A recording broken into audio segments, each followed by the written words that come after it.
Hello friends, today my topic is how to do load testing by Selenium. Friends, it's very easy. We can do load testing in Selenium by using TestNG.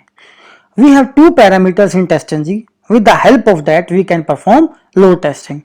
And the parameters are, first is the invocation count and second parameter is the thread pool size.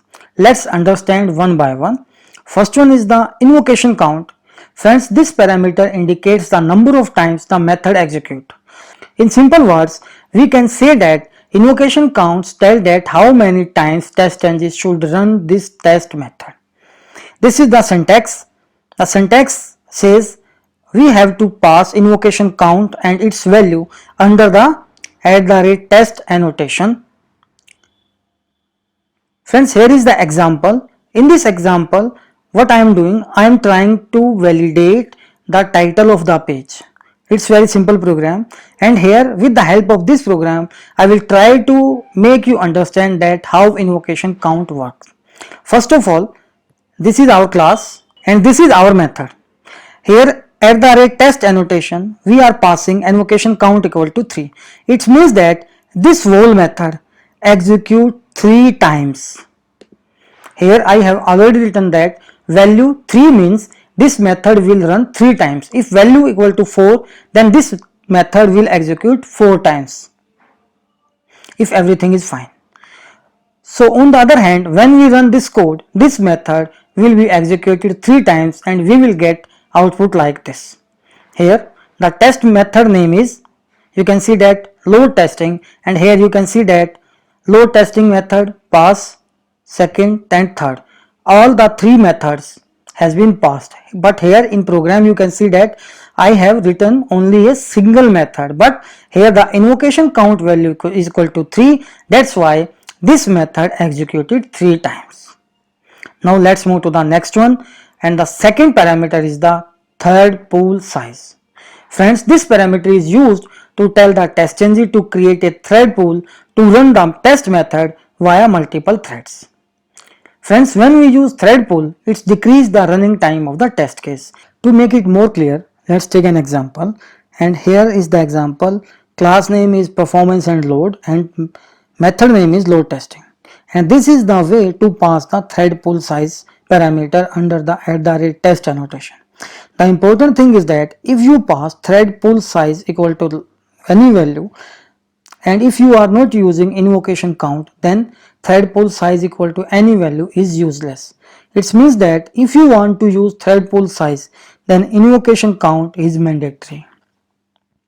Friends, in this method what I am doing, I am just print out the thread ID that is going to create, and this is the way to get the current thread ID, thread.currentthread.getID. Friends, run this program, what will happen? Here you can see that invocation count equal to 4. It means that this method will execute 4 times. Here you can see that first time, second, third and fourth time.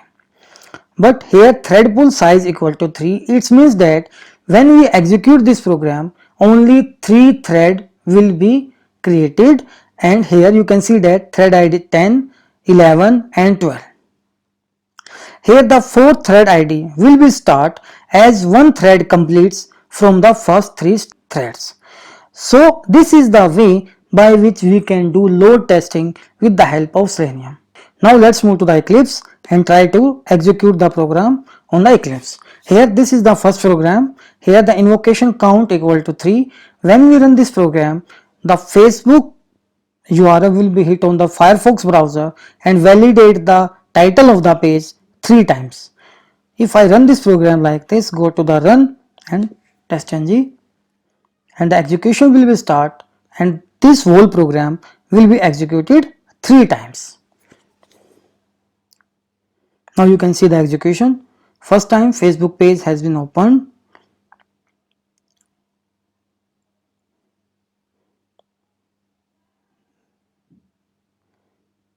Now this is the second time.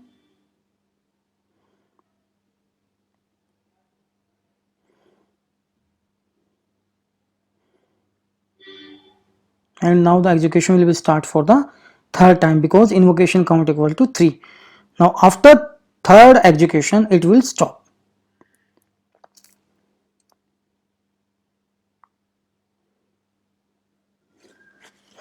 Here you can see that test run equal to 3 and these are the methods and all methods has been passed.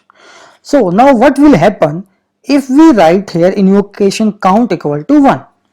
Now let's run it and see what will happen. This method will be execute only 1 times.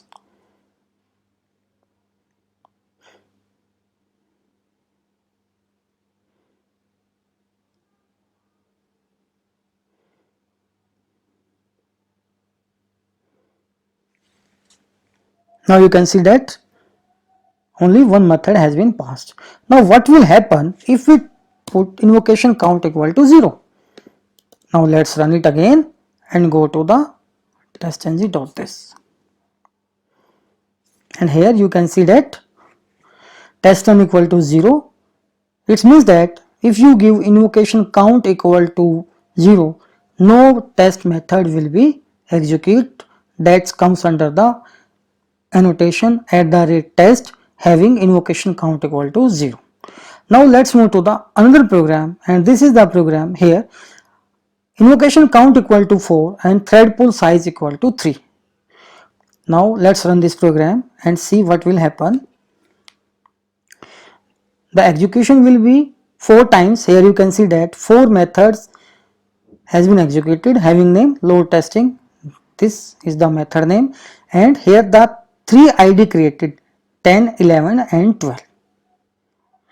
Now what will happen if the invocation count is less than thread pool size? For example, invocation count equal to 2 and thread pool size equal to 3. Here this method will execute only 2 times. It means that only 2 thread will be created. Now let's run. By run this program, you can see that what is happening. Here you can see that this program or this method executed only 2 times because invocation count value equal to 2.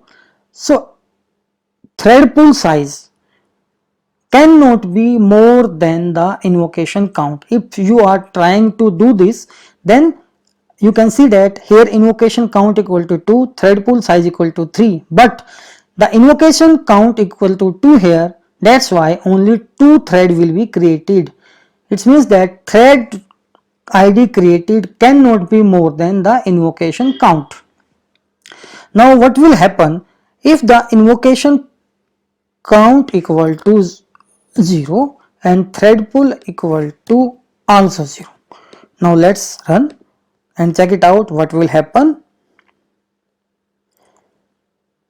Here you can see that test run equal to 0. If there is no running of this test method, then thread pool size is also 0, then it is useless. So friends, these are the cross question that any interviewer can ask to you. You must have to do some kind of R&D also on your system. So friends, if you like my video, please like it, comment it and share it with your friends. Friends, don't forget to subscribe my channel. If you subscribe my channel and press the bell icon, then you will get the notification of the next video that I am going to upload on my channel. Friends, if you have any doubt about this topic or any other topic, then you can write me in the comment section of this video. I will try to reply as early as possible.